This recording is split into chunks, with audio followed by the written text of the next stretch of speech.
So we are in the last session with two more illustrious speakers. And so let me introduce you to our penultimate speaker, Shourya Roy.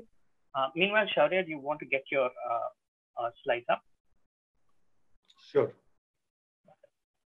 Yeah. So Shourya Roy is the head and vice president of Amex AI Labs, which is a center of excellence developing AI capabilities and solutions for addressing large-scale real-life business problems. Prior to joining Amex in 2016, he spent nearly 15 years in the labs of IBM and Xerox, playing several leadership roles in technical research, as well as research and strategic management. Shourya's interests span machine learning in general, machine learning and AI in general, with a specific focus on NLP, as well as challenges pertaining to real-life development and deployment of AI techniques. Shourya has a PhD in computer science, specializing in NLP. He is a distinguished member of the Association of Computing Machinery, ACM, and currently serving as the vice chair of the India chapter of ACM SIG-KDD. Go ahead, Shourya. Okay. Thank you, Nandan, for the introduction, and thanks to you and Ravi for inviting me to this quite a mega event in AI. Really enjoyed listening to some of the talks. I hope I'm audible. Okay. Yes, okay. You are. Great. Okay, so I will be primarily talking about AI in finance and the applicability, but of course that's a very broad topic. So the specific ones, I will specifically be focusing on how the data ecosystem is evolving in this context, and what are the implications for these various techniques and so on and so forth. So the first part is mostly the industry trends and the high level information, and the second part is a specific case study around the same theme. So roughly equally split. Now, so as I was saying, that AI in finance is very broad, and there are many use cases and applications, and so things like making decisions on creditworthiness of individuals or organization is perhaps the biggest application of AI in finance. A related one is around underwriting mortgages, loans, insurance based on riskiness or expected returns. Right? Thirdly, increasingly is kind of being seen things like portfolio management or personal finance product, which are seeing increasing use of AI on identifying the best composition of mutual funds, debt products, stocks, etc., and so on. Algorithmic trading involves the use of complex AI systems to make extremely fast trading decisions, which used to be traditionally being done by the human expertise. These are kind of now assisting the experts, also known as the high frequency trading. What is the best financial product for an individual? How do you manage that? How do you personalize that? Is again a marketing offer management use case. Is seeing use of AI. Customer servicing in general, it's nothing probably specific to finance, but have more use of AI in the coming days as things are happening. Reporting again of the financial status of companies and is kind of having more and more increasing descriptive analytics AI use cases. Cybersecurity is again another very broad and big impactful use case for AI, where AI is seen being used increasingly in these days. Now, coming into a bit more specific, like all domains, supervised learning has the most applicability in finance. And decision-making under uncertainty, which has direct implications, financial implication, is prevalent in most finance problems, and where AI techniques are kind of getting used quite significantly. So here is an example, a number of decisions being made in the life cycle of a credit card, and each of which can probably be modeled as a binary classification problem. And again, I'm simplifying some of these things, but just to give you a sense that when from the available population, who can be a good customer for a company to offer a credit card? Is somebody good or bad? Or if a credit card holder makes a high spend, should that company approve that or not? Because depending on whether the card member will eventually pay back. Right?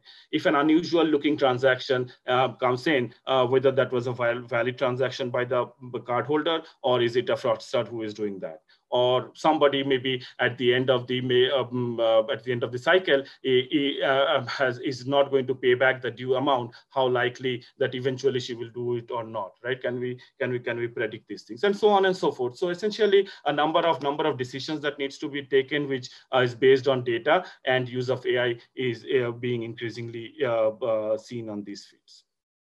Now, one of the most common metric of goodness that is used in the financial domains is known as the credit score. So, which is available for people and organizations who have a credit history of 5 years or more, and it predicts the likelihood that an individual or a business will repay their debt, for example, at the stage of the acquisition. It is typically a 3-digit number. Simply higher the number, the better the terms of the loan, or the better the likelihood of the creditworthiness of the person. There are credit bureaus who create such credit scores, such as Experian, Equifax, FICO in the United States, CIBIL in India. Many of you would be familiar with that. Financial organizations, in addition, have also their proprietary scores for a similar objective in terms of measuring the riskiness of an individual or an organization, where they also use the credit score as one of the input in these things. Now, as I said, that these are typically modeled as a supervised learning problem, and kind of information that are taken of financial history, stability, and status, and so on and so forth. Modeling techniques over the last several years have become increasingly more machine learning based, and probably things like gradient boosted machines and neural networks. I mean, more gradient boosted machines, I would say, and I'll talk a little bit later about that as well, kind of becoming more and more standardized in these uses. Now, what kind of data, if we look one level deeper, what kind of data that are getting used for this? So what I refer to them as the traditional data sources. So traditional data for, say, predicting a credit score or a proprietary score would include things like payment history. So if a borrower has past loans, has she ever missed a payment or defaulted on a loan, right? That's an indication of that how good she is. Or if she has multiple loans already, can she handle another payment by taking up the another product, and so on, like credit utilization ratio, number of open history, how long the credit history has been in presence, and so on and so forth. So very structured and financial related data that used to get used in this sentence. Right? Additional data that a proprietary score that our organization may include, like profile information or additional relationship. For example, if the borrower has already a savings account with a bank, can that information be used to decide whether to offer her a credit card or not? Now, these have been in use for quite some time, but the thing is that there are certain challenges associated with this traditional way of doing this, right? Like, and one of the biggest challenges is that the credit scores have a very have not so good or high coverage of individuals. So basically, it means that while banks and lenders have relied on a traditional credit scores to assess the risk of a loan, I mean, these methods exclude a major portion of the market. I mean, a large portion of the population with weak or non-existing credit history remained what is known as the credit invisible.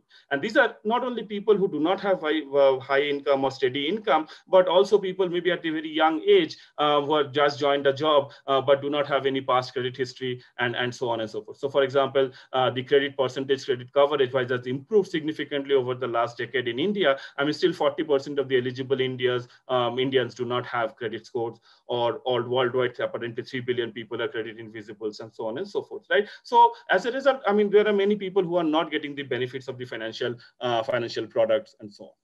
Secondly, more from AI perspective, I mean, in many cases, the predictive power of the traditional data sources have kind of been, I mean, the power signals have all been extracted, and the performances are essentially plateauing.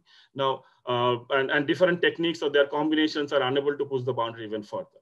And as has been shown in many cases, that bigger and varied data often help more than using sometimes more advanced techniques, right? And this has prompted the entire community to actually look for what we know as the alternate data for understanding the creditworthiness of individuals or institutions. And that's I mean, so let's see that, okay, how more from the traditional data we are going into these alternate data, or what are these data are. Right?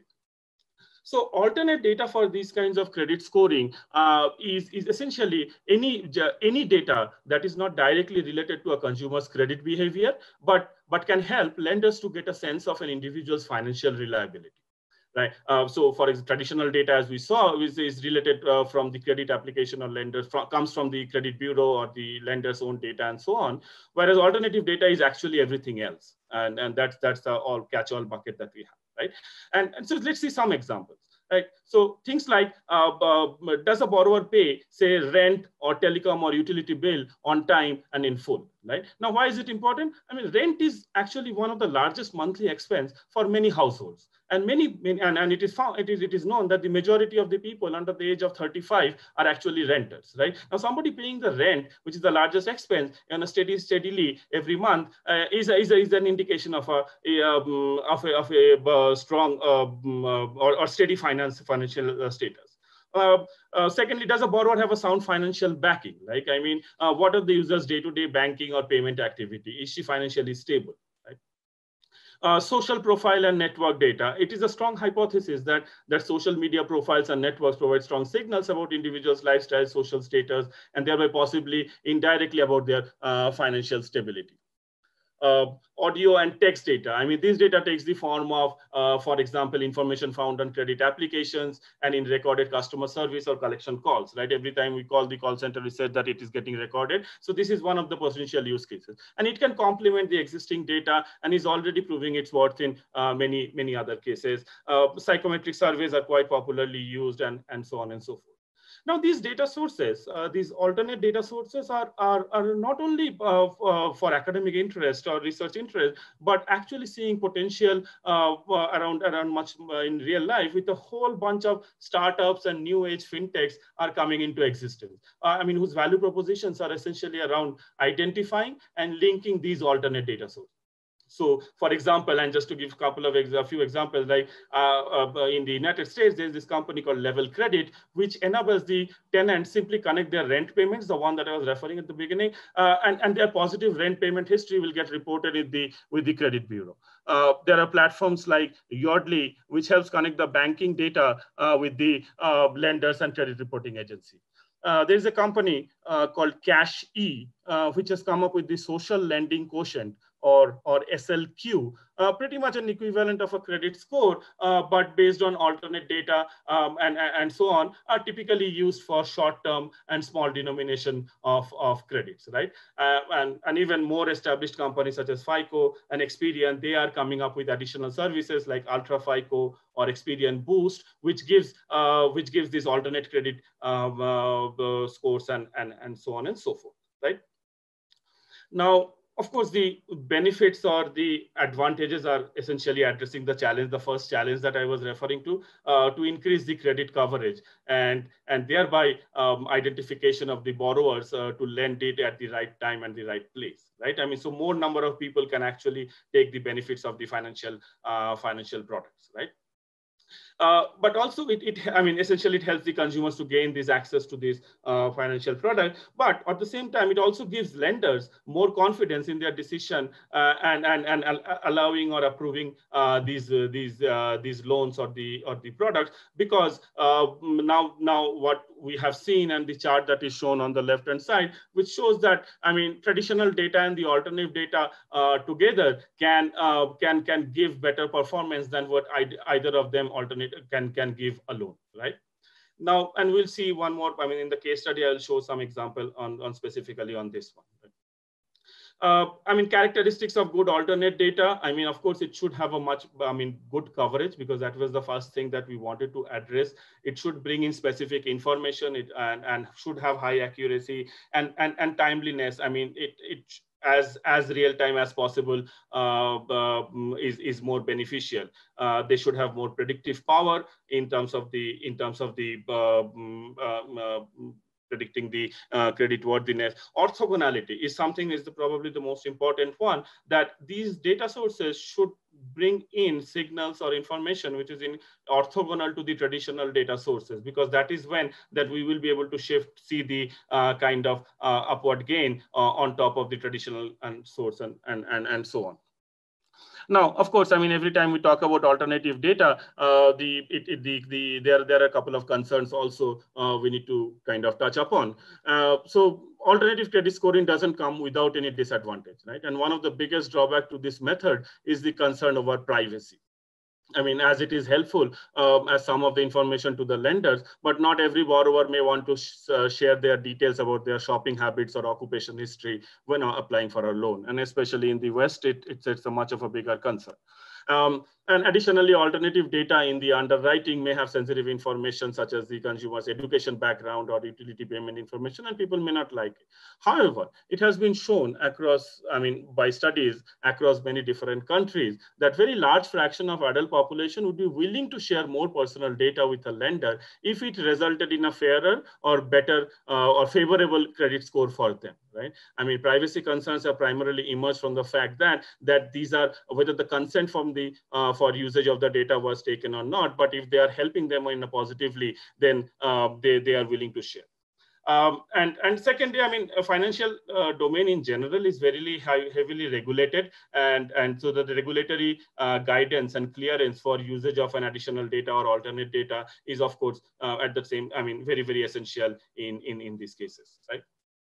Now, one of the things that kind of comes out that, okay, when we have these alternate data, what do we do next, right? Well, essentially, is that the general feeling many times it emerges, I see, is that, well, actually mix all data together and put them through a large AI machinery, and it will give some increasing lift in the thing.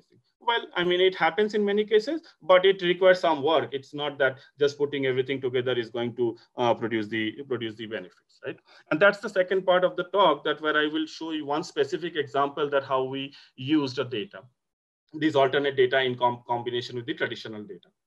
So the specific problem is about the collectability modeling or predicting the likelihood of receiving payments from a delinquent customer.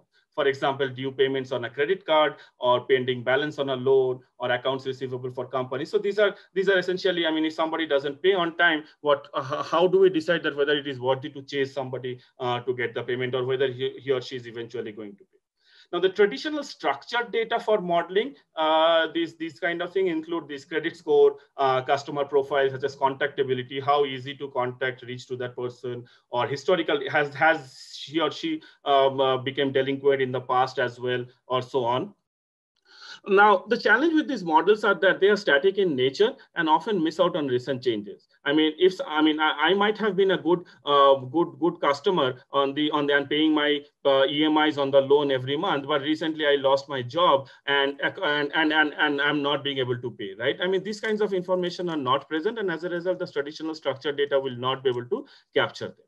So what we did, we examined the usage of textual notes taken by call center agents as an alternate data. The audio and conversational data I was referring as one of the alternate data earlier, and in combination of the traditional input for this prediction. So the idea is that using this data, or the question was that using this data, can we improve the predictive power of the existing models?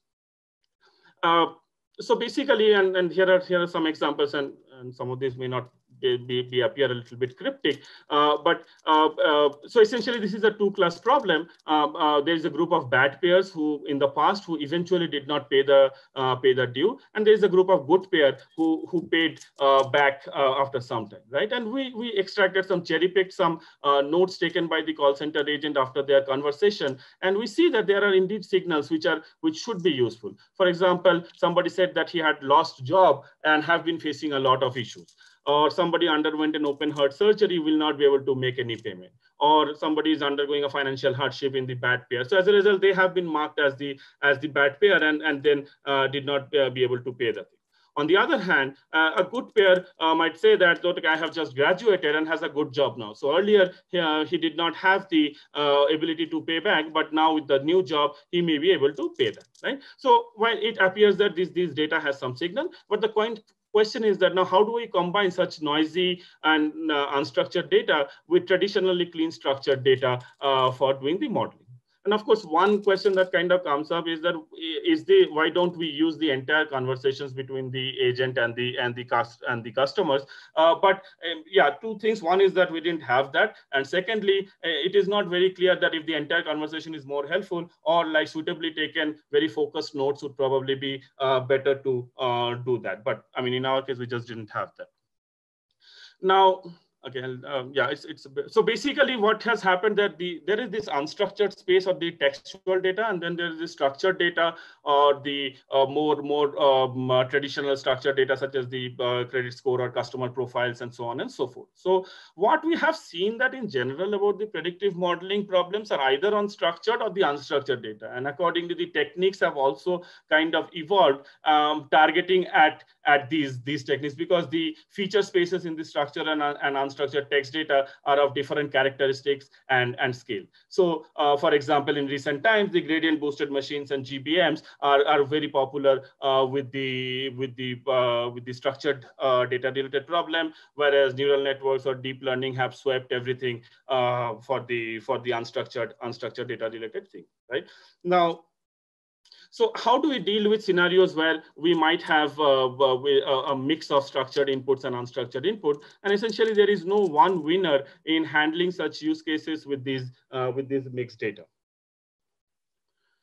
So there have been work in the research community about this kind of combining unstructured data with structured data and building predictive models around it. I mean, two very popular and common themes, and putting in a simplified way, kind of are listed here. So one is that, I mean, you extract structured entities from text, such as the name entities, organization, product names, etc., or continuous and discrete attributes, such as a sentiment score from the text, and essentially concatenate with the structured data and build a predictive model to obtain the score on this. Right now, the shortcoming is that you are only using very small piece of the unstructured data, and secondly, it's not always clear, such as in the case of the notes we saw, that what kind of entities may be present there. On the other hand, the other strategy is that, I mean, train independent models on the structured and the unstructured data respectively, one each or multiple and so on, and then stack or ensemble them at the score or the prediction level with fixed contributions or learn from the data and so on and so forth, right? So we kind of followed the second approach, and essentially at a very high level. So there are these structured information coming from internal and external data sources, done a lot of feature engineering on it, and then a model is built on this data, which produces a score underscore S, which is the structured score. On the other hand, the conversational nodes goes to the an unstructured classification module. It produces a textual score or score underscore T, and these two scores, S and T, kind of get combined using something like a linear combination, and that very simply, I mean, in a simplified view. So how do you, basically the point is that how do you influence the structured model score with the score obtained for the unstructured or the text model, and eventually obtain this fused score, which is expected to be better than the either of them. Now, the challenge is that, and that is where some work is needed, as I was referring to, that not all nodes are going to be equally helpful. Firstly, I mean, these nodes are highly noisy or non-standard, and processing these nodes and finding signals itself is a big challenge, though there have been a lot of work on the text cleansing and so on and so forth, which can do. Secondly, some of the nodes are actually often non-indicative of classes, right? And this happens when probably the conversation did not happen, or the conversation between the agent and the customer actually did not lead anything meaningful information about the paying ability of the person. So these are known as the non-indicative nodes. For example, somebody said the last name is Porter or something like it doesn't tell that whether this is a good customer or a bad. Or example of confusing nodes, right? And many cases we saw that that some of the exact same templated response is present in the bad and the good pair scenario. And this is, again, kind of a scenario of a label noise. So, but when there is textual data or the alternate data doesn't have any signal, we do not want to mess up the structured score, because that's a very solid one. So we want to influence only when the textual data has some value. Let me just scoop it. So basically, two key questions: that how do you estimate the utility of a node and segregate them into low and high confidence? And the other part is that how do you augment the score, one score with the other on the basis of that confidence? So for the first one, how to iterate, so we consider two approaches, like classifier with a reject option. So which essentially mean that if the classifier doesn't have confidence about classifying one particular node, you say that I don't use that, I will reject it. But it requires some amount of label data which it didn't have, and hence we have followed an unsupervised approach or an auto-encoder. So autoencoder, and again, many of you may be familiar with it, is the neural network architecture which uses these the approach to identify the regularities in the data to represent in a low dimensional space, and thereby and helps to segregate the outliers or non-belonging instances from that. Right. So again, so I'll skip some of this, but this particular one I just wanted to kind of share that this accept. So essentially, so the autoencoders are measured by the reconstruction loss between the input and the output, which are essentially ideal cases that it would produce the same output as the input. Now, if the data has the regularity, if the instances are of good quality or have following some common pattern, then the reconstruction losses will be low, and those are the ones that we would like to accept or would mark it as high confidence one. So essentially, the nodes are sent based on their labels through two autoencoders, autoencoder bad and autoencoder good, and measure the corresponding reconstruction loss across these instances. And if the loss is less than a particular threshold, we say that that autoencoder accepts it. And if the loss is more than that threshold, we say that it is getting rejected. And essentially, then we arrive at this 2x2 scenario where the instances are either accepted or rejected by a particular autoencoder. The ones which are accepted by one particular autoencoder, we say these are the high confidence one or the good examples. Whereas the ones which are accepted or rejected by both are the bad ones. The ones which are rejected by both, they are non-informative. And the ones they are accepted by the both, they are the ones which are the confusing ones and which are present in both the label set and leading to low confidence ones. And then this confidence estimation essentially comes in and influences depending on the confidence, the score underscore T going to influence the score underscore S. Right.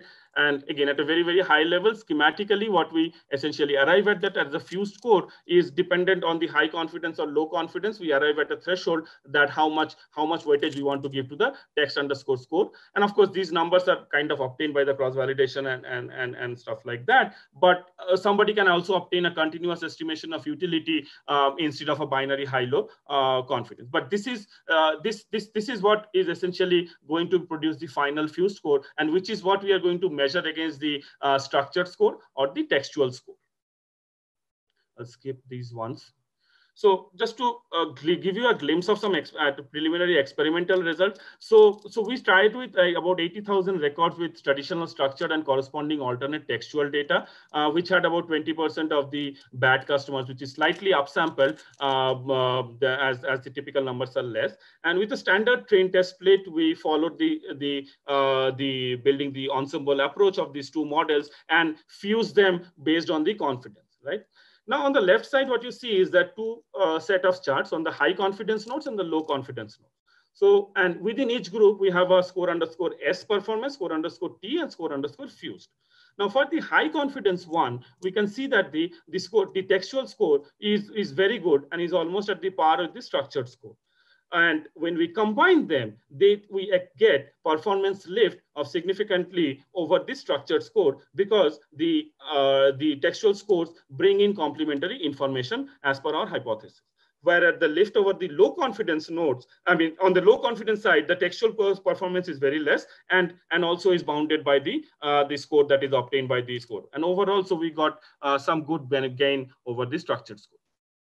So skipping over, and sorry, I had to rush the last part of it, but I mean, essentially, it has been transforming the various fields of finance by advancing the state of the art, and there has been greater focus on increasing the credit coverage, and towards that, the alternate data system is steadily becoming very significant, both on the technical and the research community, as well as on the companies and the industry. And the alternate data helps in improving performance of AI, but not necessarily brute force combination is going to work and going to be the most effective solution. Thank you. Thank you, Shourya. That was very interesting. So let me ask you a couple of very quick questions in the interest of time. And I'm paraphrasing a question that came up in the Q&A. So we've really gotten to appreciate how, the data sources are multifarious and multimodal, especially when you combine the traditional and alternate data sources. but a lot of it still seems to be individual or household centric. Whereas you have so many things like government policies and macroscopic phenomena. To what extent do you see that playing a role or combining, and how do you see it, both at a data level as well as at an algorithm level with your current models? So things like quantitative easing and so on, or a pandemic virus. Absolutely, absolutely. No, that's a good question. Well, I kind of kept focused on the consumer or the individual level, but yes, I mean macroeconomic data is absolutely very useful in many of the financial modeling use cases. And for example, the current scenario through which we are going through, in which not only the health implications but the financial implications have been also equally big and probably much larger than some of the anything that we have seen in the past or recent past. And I mean, there have been many examples in terms of the cases that how some of these data are getting used. For example, how the overall economy is doing, how the overall unemployment rate is there in a country, and especially how it is changing in a fast evolving time like this, plays also significant role in this modeling. Now, not in everything, may not be about each and every financial decision, but maybe more collective level decision making is where these data are very useful. Got it. One more quick question from me. A lot of credit scoring models traditionally seem to value borrowing and repaying. So it's the same person, you compare two people with the same demographic profile and same quote unquote ability to repay, but one has a lot more practice of borrowing and repaying. And traditional credit scoring models seem to value someone who borrows and repays as opposed to someone who is deferred borrowing or not borrowed at all. Can you give us some insight as to why that is from a modeling perspective?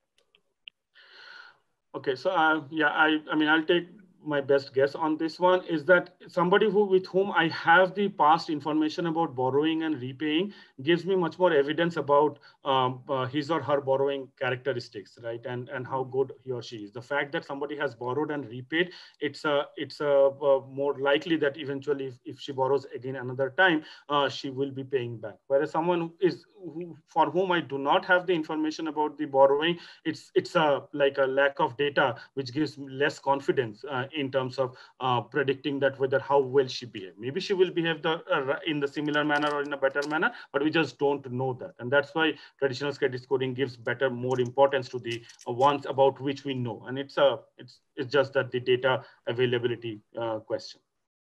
Got it. No, makes sense. Thank you so much, Shourya.